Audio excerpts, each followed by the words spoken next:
high-speed rail in Saudi Arabia, and the roof is composite, is sandwich composite. All the roof that you see at the top. And you know, these roof light, are light and big span. If you try to do this in concrete, it's not easy. No, and as an explanation, what is sandwich structure? Sandwich structure, it's we have fibers, core, and fibers. With that, what we achieve is to create a torque momentum. We separate the loads, and then one wants to be in compression, the other in strength, and then we achieve like the beam profile, eye profile in a beam, and then we can, with a lot of less material, we can achieve the same performance. And then that type of shapes, it's perfect to have some core inside. Okay, which material is the one that has a negative thermal expansion coefficient? Depending on the source, carbon fiber may or may not fill that characteristic. Carbon fiber, normally in general, we consider neutral, 0. The aramid has a little bit of negative, but normally we can use together carbon fiber and aramid. They work properly in a mold, and more with the temperatures that we are discussing. It's more tricky when you put in an oven, for example, 180 degrees for a really structural part or cocure. But in a building, the temperature that you can achieve, I'm more than sure that both material you can make it work together. I'm not sure if you have another material that has some negative. There are several. Now I don't remember, but for example, fiberglass, the thermal expansion coefficient is between aluminum and steel. It's smaller than aluminum. It's a little bit higher than steel. And you can find aramid fibers that has the same quantity but negative. And when you mix with the resin and the fibers, you can achieve zero expansion. Has to be a study, but it can be achieved. Yeah. Here you need to be really careful. If not, you can just demold the part and it could be completely twisted or having some spring back or wherever it is. You need to do test. Yes, sure. It's a material that it's under development when you are creating something new. Yes, and because that you need something as SolidWorks, because in this software you can see how it's deforming the element, no? And you can see, look, here we have some compression, here we have some traction, and we have to level this. Yeah. Then, okay, I jump to another. What type of cores are used? Philip is asking. What type of cores are used in construction? I know normally in engineering. I'm not sure if it's the same. We can compare. What kind of cores, materials for sandwich structures? Normally you are using foams, good,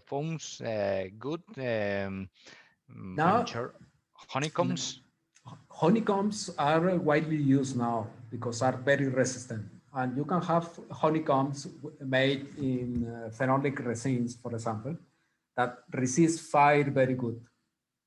Because some sandwich core material for sandwich are combustible. And these honeycombs even can be honeycombs of aluminum also. Yeah, another, for example, in aerospace, it's used Nomex. The Nomex at the end, it's Kevlar, it's aramid. It's a commercial name from DuPont, and there it's a requirement in aerospace for fire, and it's auto extinguish. In this case, the Nomex core. Yeah, we have different options and different properties of course. Yeah, okay. Then we jump to another question. How do they connect to buildings? You know that this is a question that normally architects make. They say, but how I connect this? The same way that you can connect a facade of aluminum. Imagine even you can place this as a glass in aluminum mullion as curtain wall. You can connect this. No, what I mean is you don't need nothing special to connect composites, different than used in normal material. Yeah, in fact, you can place inserts inside the part. You can have the composite part and then you can have a metal. In the case of carbon fiber, just to avoid galvanic corrosion, you should have some isolation material. Could be glass fiber, because glass fiber it's not conductive. Aramid it's not conductive. Carbon it's conductive. Then you just need to be careful when you are doing, but it's possible, it's feasible. You can see in cars we are using inserts, even in marine environment. We will see, because it's a really good application to avoid corrosion in marine environment. The composites. And you know, one of the advantages of a composite is you can embed, no, you can attach something in 4 mm thickness, for example. If you want to put a insert inside aluminum, for example, or another material, you need at least 10 mm thickness to put undercut bracket. But composite, you can do it in 2 mm, 3 mm. No? Yeah, you could be surprised how much thin a panel in a car could be with composite. We could be around 1 mm. I have done some of them with less than 1 mm, 0.88, for example, in some special cases. Yeah, it's really thin. Yes. In construction, we can go to smaller thicknesses, but we don't do this because there are regulations about thicknesses, about deflection, no? For aesthetical reasons. And I'm not sure, but I think this type of panel is the one that is going to be in the new Santiago Bernabeu here in Madrid, because we are based in Madrid. I have here that it's composites in the building, but I'm not sure where. Could be, but in this case, it's an stadium in, I think, in Qatar. Okay, these ones. Okay. Yes, yes. Okay.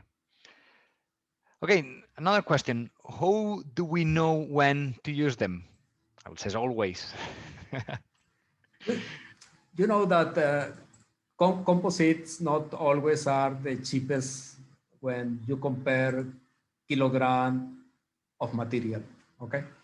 But this comparison cannot be made without taking account that the weight will be lower. No, for example, composite, the density of fiberglass is 1,800 kilograms per cubic meter. No, then it's true that the kilogram of composite is more expensive than the steel, but it weighs less. No, and uh, and sometimes you choose composite because you don't have another option. For example, in aircraft, you don't have another option. You cannot use steel in aircraft. No? You have to use aluminum or something lighter than aluminum. In this case, you use composite. When you are designing an aircraft, the weight of the element is more important than the cost of the kilogram, for example.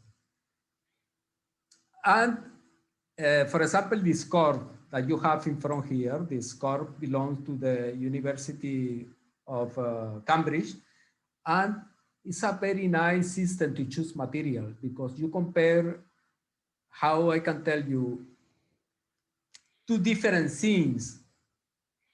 You can see which is better for your case. Because people, the first thing that say is, but this material is $10 more than the other. Wait, when you analyze everything in holistic way, you can find that the material is not so expensive. Maybe it's cheaper than the other one. Yeah, and I will say, when you imagine one part of the building that with the normal or the existing systems, it's not working properly, then maybe you can think that in composites it's possible, because we can achieve really crazy or amazing things. And as we were saying before in that Iraq stadium, maybe that parts are completely no way in conventional materials for cost reason pure, and then it's when composites could become a good economic option. Then I think it's the good thing. It's just that you know that you think it is possible, and then if it's the case, just analyze, because that could be a good option, and you were thinking that it's insanely expensive, and it's not the case. And look, for example, in this graphic that you have in front, you see carbon fiber, CFRP, no? Yep. In the same line that several metals, including zinc. No? For example, young modulus 100 gigapascal, but the weight is 10 times less.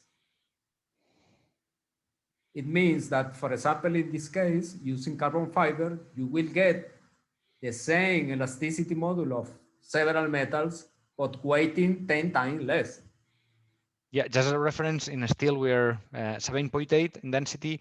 In composites, if we just compare fibers, glass fiber it's 2.4, carbon fiber 1.8. If we are going to the composite material, it's 145 more or less in carbon fiber, 1.8 in glass fiber. Just as a reference, it's we are in a big difference in scale of measurements. Yes, and with some carbon fiber, you can get the elasticity modules even higher than steel. Yeah, I jump to the next one. Okay. Look, this, for example, here you have the relative cost per volume. Okay. And we can see here again, if you have horizontal lines, you can see which material has the same elasticity module than the other, but costing less or more.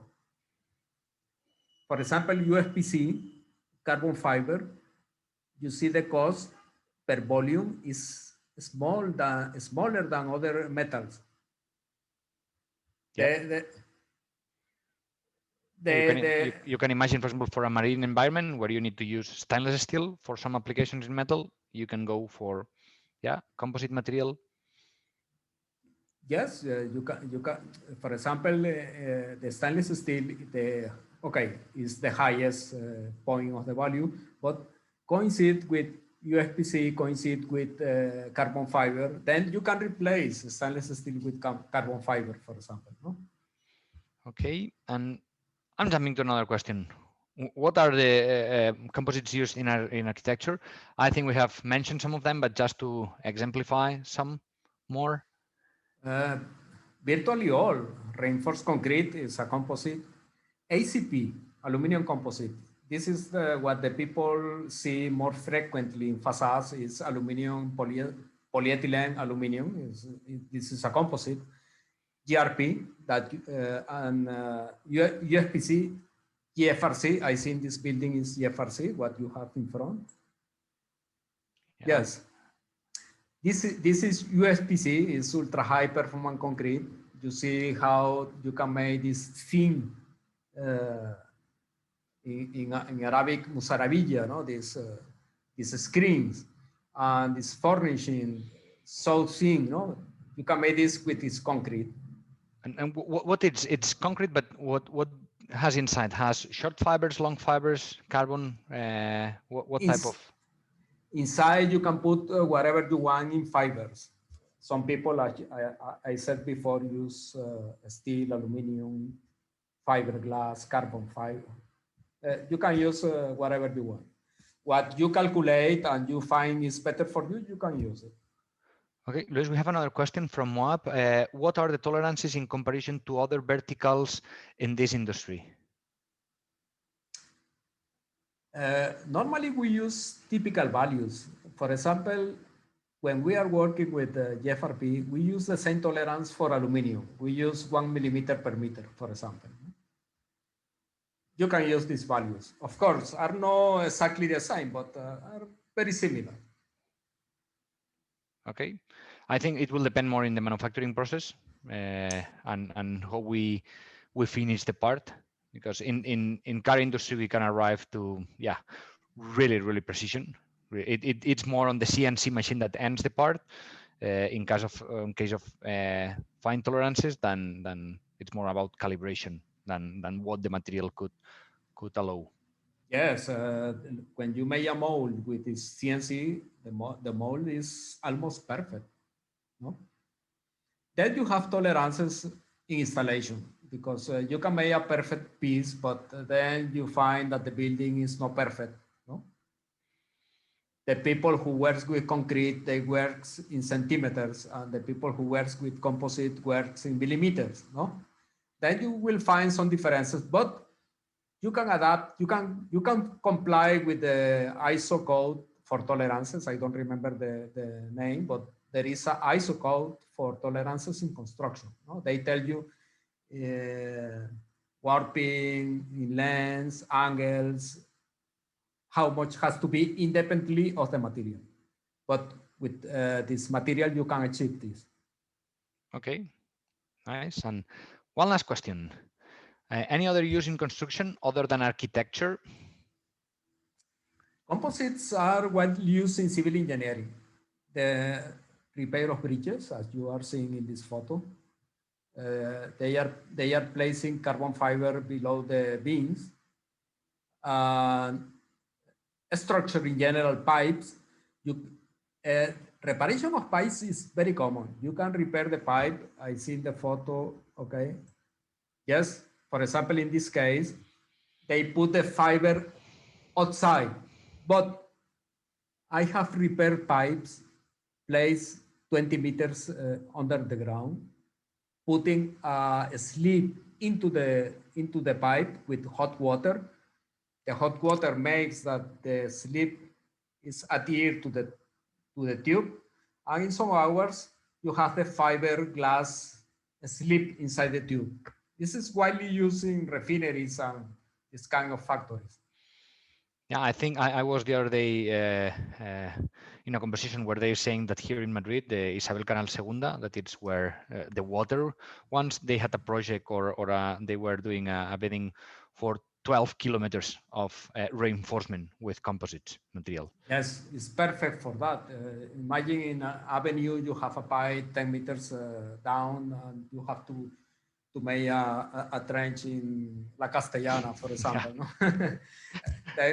It's easier reinforce this inside. No? For Yep. sure. Yeah, and others And like many people uses rebar instead steel GFRC. GFRP, because in some environments so corrosive, this is the only option, for example. No? Yeah, and here I let you explain a little bit the chart. Yeah, this is to see the comparison between materials. No, is comparing with the steel, aluminum, concrete.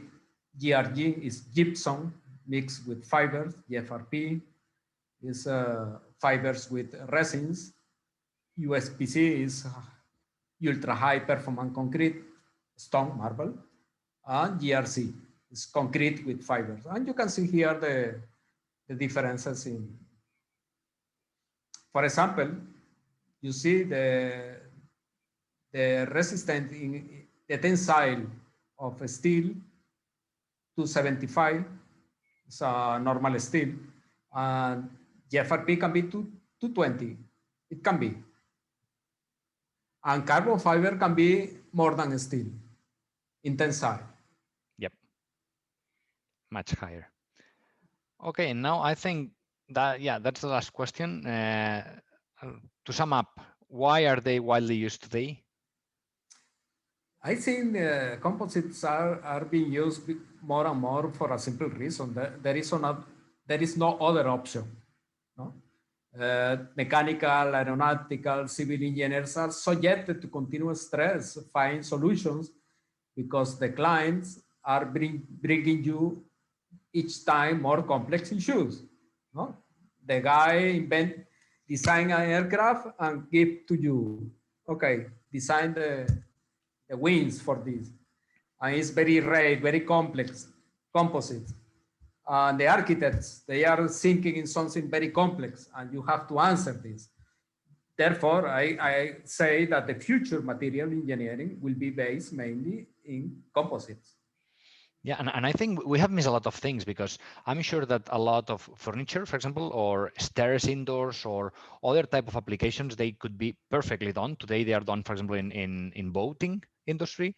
Yes. We have done several applications that I think could be just plug and play from common industries like boating and just moving to buildings. Yes, let's say in normal applications are widely used in planters, in benches, but what I mean is why we are creating complex composites constantly, because we are exposed to complex requirements from the owners of companies, architects, and they want resolve complex things that only can be resolved with composites. Okay, and then now let's go to the Menti for the Q&A. I'm jump again to Menti. Okay, just a quick explanation about the native lab.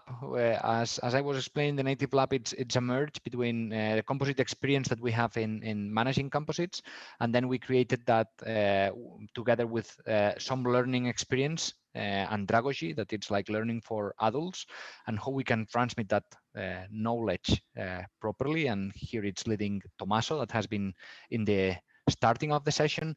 And then we created the native lab. We have different courses about composites materials, monocokes, not any one specific for the moment in for buildings, but we are evaluating the option. If it's some interest, we can create some content in that field. If you're interested in some of composites, you can contact us by email with Tommaso. You will have later, and here you can have some more information. And yeah, any questions here? info@thenativelab.com. And we jump directly to questions. Okay, already we have questions. What about sustainability? Concrete manufacturing is very polluted. What about composite structure for construction in general? If composites are not used more, it's because cost. For sure, if you are working with bricks, uh, bricks are very cheap. No, you are not. If you try to make a building only in composites, only Bill Gates can buy. No, for say something. No, then when you use composites, is because you don't have another reason. You have two. But for example, the partition between two rooms, you make a drywall with gypsum. You are not going to make this in carbon fiber. No? And here we have another option, or at least in the other industry, it's moving toward more sustainable. One in the fibers, the other in the matrix. We start to have it's like a new trend, all the thermoplastics that then could be recycled. For example, a big trouble has been the wind turbines, because you can have like, wow, when they are end of use, normally 20 years, you have like big lands where they are just covering with ground over it as an end life, and then it has been a lot of debate there, and each time the industry is going more and more sustainable. And what is sustainable? Sustainable, it's not just the end product, it's all the life cycle. And in the life cycle, you need less CO2 for the transportation, and you need less material at the end to manufacture the same building, all that type of thing. It's sustainability in the life cycle of the product. And yeah, we are on the way of recyclability of the materials too, and reusability of the materials. For example, in cars, we have already some fibers that they are reused, and it could be a really good opportunity, because normally in industry like motorsport or automotive or airplanes, the fiber, normally it's long fiber, but in some applications could be not that long fiber in construction, and then we can reuse part of the fibers that we are finishing the life in high performance industry, then could be as a second use in construction. And fiber glass is a natural material, and most of these resins are also natural. And you can crush this and store or mix again or something. Okay.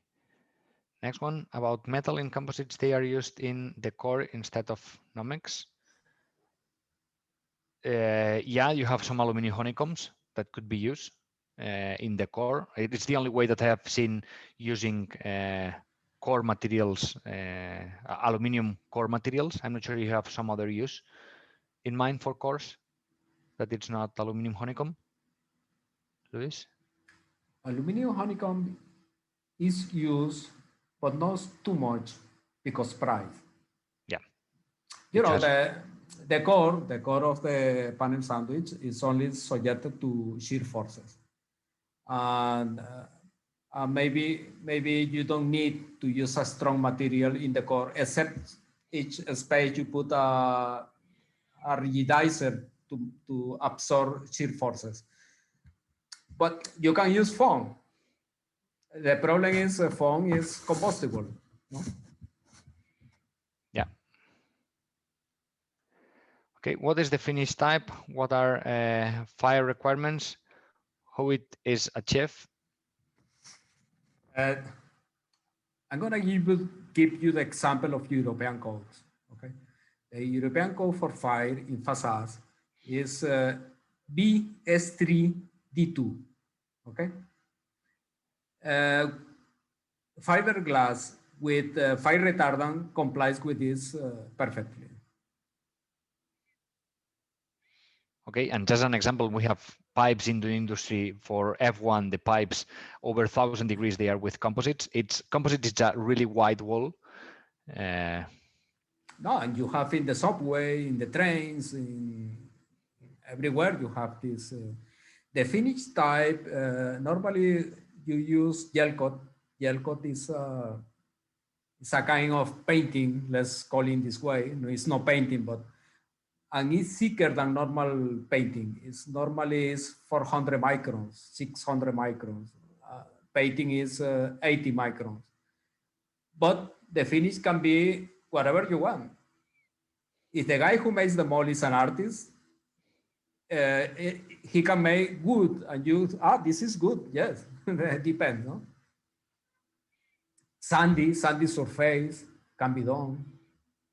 Yeah, even in another, for example, I've done once an application that you can do a composite part and then you can cover with veneer. Veneer, it's like 0.8 millimeters of special good finish, and then you can have that like a really structural part, and then you have the nice finish for a panel or wherever it is with natural fibers, and then you can just yeah, you protect the surface with fire retardant for that type of applications.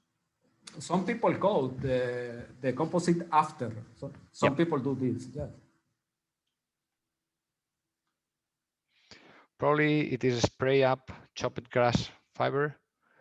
I'm not sure where this is related, but yeah, that's another option with matte, and it's like lower properties. In this case, we can consider ISO properties because you are just spreading matte fibers everywhere with the spray. Yes. This I don't remember the name of this, but these fibers, when we made the calculation, we consider as almost isotropic, but the resistance and all these are less than Robin, for example, no? Continue Yeah, fiber. this is a common usage for swimming pools. That one that you saw that they are like pre-made, that type of technology, it's really common use in Yes. the type of applications. And which material is the one that has a negative thermal expansion coefficient, depending on the source, carbon fiber? I think that one we have answered before. It was aramid. Aramid is negative. Yeah. I think we have no more questions. Anyone? Exactly. There's one in the chat that I think did not come up in Menti. What are the tolerances in comparison to other verticals in the industry? Yeah, I think we have answered this. It was covered. Okay, great. I was just making sure then. Okay, so seems like there are no further questions. Maybe someone has like in the last minute the last question.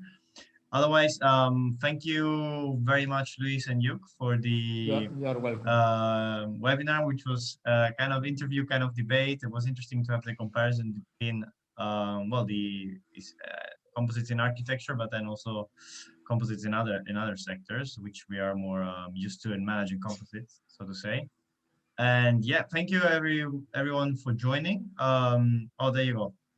Can you show your project picture we made in Tel Aviv? I don't know what this relates to.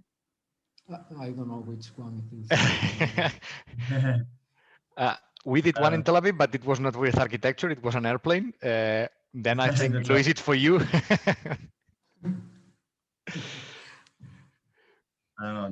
There's actually another one that shows. Maybe you can Okay, skip that one. we can. I don't know. I'm a bit puzzled. Maybe you can contact us through That info. they want to show us a project that they made, probably. Okay. Maybe I'm- you can I'm share not- it through info@thenative.lab. There's no possibility to share it through here, unfortunately. Yeah, and if you have some content that you would like, normally in LinkedIn we are really active in managing composites. We are posting each day about composites, and then if you have something interesting, we'll be more than happy to do a post in if it was a building or wherever it is. If you can give us some information because it's public, we'll be happy to post about projects. Definitely. Okay, great. So as usual, we took 10 minutes more of your time than actually planned. But I hope you enjoyed the webinar. Again, thanks Hugh, thanks Luis for your time. Thanks You're everyone for welcome. joining from all over the world. I've seen different countries joining, people from different countries joining. So wish you a good evening or a good day, depending from where you are. And yes, and hopefully we can have some more webinars. Okay. Thank you. There you go. Thank you. Okay. Bye, Okay. Luis. Bye, you. Thank you. See you next time. Bye. Bye bye. Bye. Bye.